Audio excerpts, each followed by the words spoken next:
Bienvenue dans cette vidéo où nous allons comparer deux banques bien connues. N26, c'est le Crédit industriel et commercial, plus communément appelé CIC.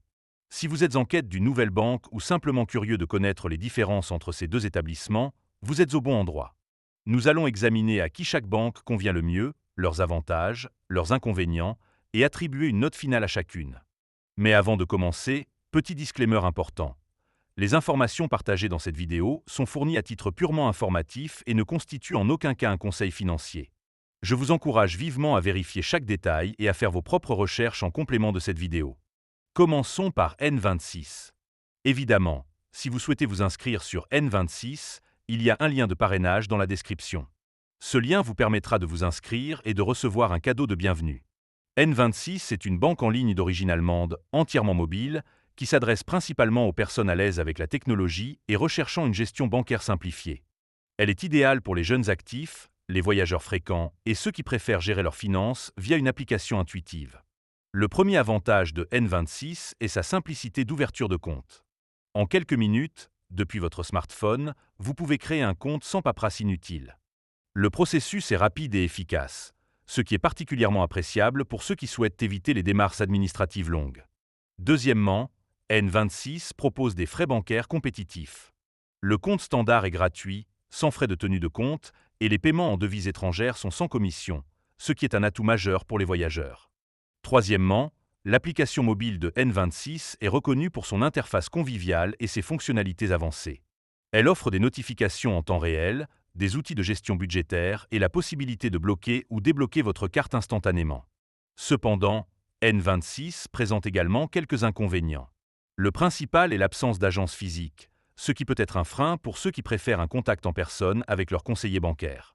De plus, certains services traditionnels, comme les dépôts de chèques ou d'espèces, ne sont pas disponibles, ce qui peut limiter son utilisation pour certaines personnes. En résumé, N26 est une excellente option pour ceux qui recherchent une banque moderne, facile à utiliser et adaptée aux besoins numériques. Je lui attribue une note de 8,5 sur 10. Passons maintenant au CIC. Évidemment, si vous souhaitez vous inscrire sur le CIC, il y a un lien de parrainage dans la description. Ce lien vous permettra de vous inscrire et de recevoir un cadeau de bienvenue. Le CIC est une banque traditionnelle française avec une longue histoire et un réseau étendu d'agences à travers le pays. Elle convient particulièrement aux personnes qui apprécient un service personnalisé et la possibilité de rencontrer leur conseiller en personne. Le premier avantage du CIC est la diversité de ses services.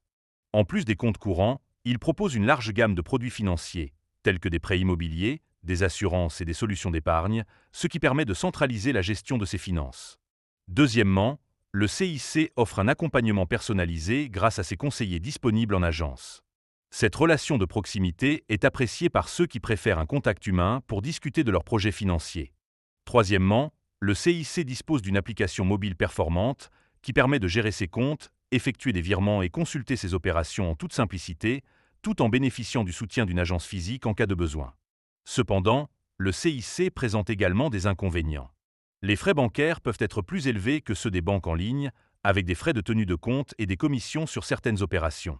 De plus, les horaires d'ouverture des agences peuvent ne pas convenir à tout le monde et les démarches administratives peuvent parfois être plus longues. En conclusion, le CIC est une banque solide pour ceux qui privilégient un service complet et un accompagnement personnalisé. Je lui attribue une note de 7,5 sur 10. Alors, laquelle de ces deux banques est la meilleure? Cela dépend de vos besoins et de vos préférences. Si vous êtes à l'aise avec la technologie, que vous voyagez fréquemment et que vous recherchez une gestion bancaire simple et économique, N26 est une excellente option. En revanche, si vous souhaitez un service personnalisé, la possibilité de rencontrer votre conseiller et une gamme complète de produits financiers, le CIC pourrait mieux vous convenir. Merci d'avoir suivi cette comparaison entre N26 et le CIC. N'hésitez pas à consulter les liens de parrainage dans la description si vous souhaitez ouvrir un compte dans l'une de ces banques. À bientôt pour une nouvelle vidéo.